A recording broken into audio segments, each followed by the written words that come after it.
Na svakom koraku srećemo probleme koje čovečanstvo u sadašnjem obliku društvenog uređenja ne može rešiti.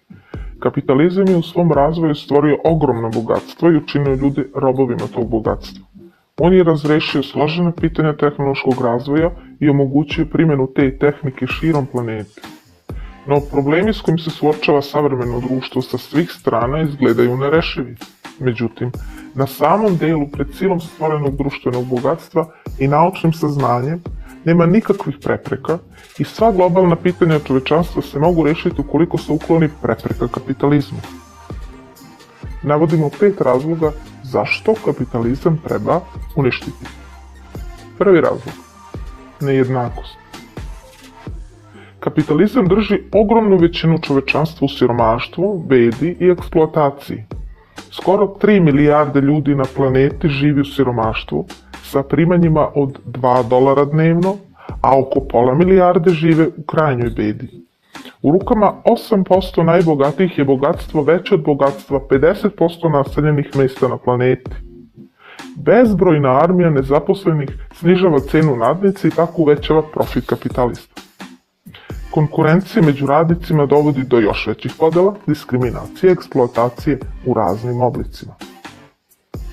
Neki radnici žive na račun drugih. To se posebno odnosi na radničku aristokratiju i malograđanske slojeve koji žive u centrima kapitalizma i učestvuju u eksploataciji zavisnih zemalja na periferijama kapitalizma. Zameniti taj antisocijalni sistem može se jedino uništenjem težnji za profitom, osnove rasta i života kapitalizma. Drugi razlog. Rat. U stadijumu imperijalizma krupni kapitalistički monopoli su se proširili na sve kontinente i neizbežna je borba za podelu tržišta među imperijalističkim zemljama. Rat za imperijaliste postaje jedina mogućnost za obezbeđenje maksimalnog profita i tako pokušavaju prevladati krizu.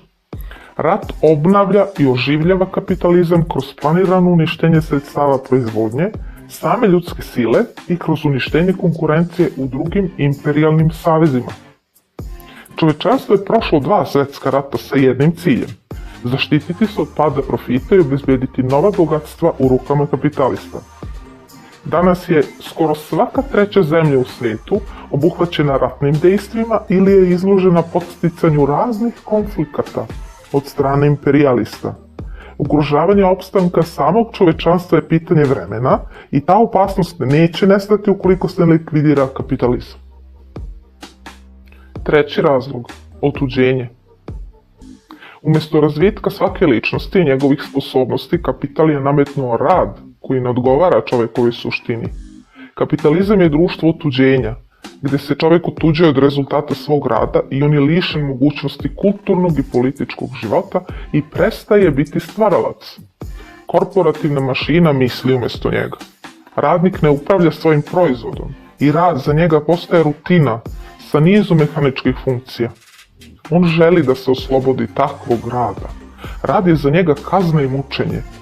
Kapital podržava tu tendenciju otuđenja pomoću primitivne masovne kulture i robnog fetišizma. Niska masovna kultura prepreka je naučnom obrazovanju i podsticaj cvetanju religioznog idealizma. Sve to nije proizvod nekih tajnih urota, već proizilazi iz prirode same kapitalističke proizvodnje. Tako se stvaraju idealni potrošači nesposobni za kritičko mišljenje. Četvrti razlog. Neefikasnost. Savremeni tehnološki napredak i mogućnost koje čovečanstvo posjeduje stvaraju uslove za čudesa.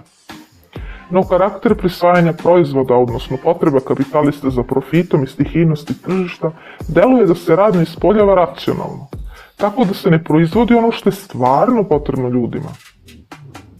Takav rad je lišen zakonomernosti i racionalnosti.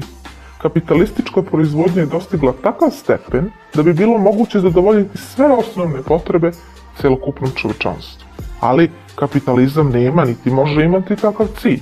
Njihov cilj je samo bogatstvo i to nema nikakve veze sa opštim društvenim progresom. Proizvodi koji se ne mogu prodati uništavaju se. Tehnologija koja omogućava profit monopolistima se drži u tajnosti. Naučna dostignuća koja bi olakšala položaj radnika ne primenjuju se ukoliko nisu rentabilna za kapitaliste. Do neverovatnih mogućnosti se naduvava finansijski sektor sa pratećim srednjim slojem neophodnim za održanje tog sektora.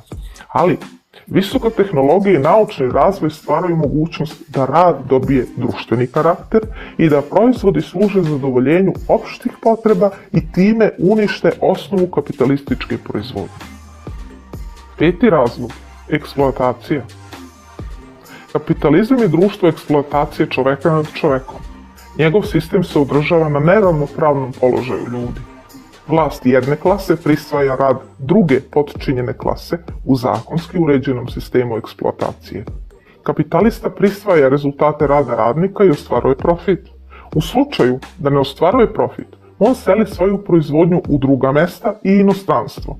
Marionetski režimi zavisnih zemalja na zakonskom nivou podržavaju imperialističku mašineriju ugnjetavanja. Radi ostvarenja profita na periferijama kapitalizma se primenjuju antiekološki zakoni, sprovodi se liberalizacija ekonomije, uskraćuje se prava radnika i njihove socijalne garancije. Odnosi između centra kapitala, monopola i zemalja sa njegove kolonializovane periferije su slični odnosima između kapitalista i radnika u celokupnom sistemu kapitalističke proizvodnje. Periferija je dužna da preda sve što se proizvesti da i da njeni radnici rade za imperialističke centre. Sa svakom godinom života kapitalizma, čovečanstvo se udaljava od šanse za svoju budućnost. Tu katastrofu možemo izbjeći stvaranjem bolje organizovanog društva, socijalističkog sistema.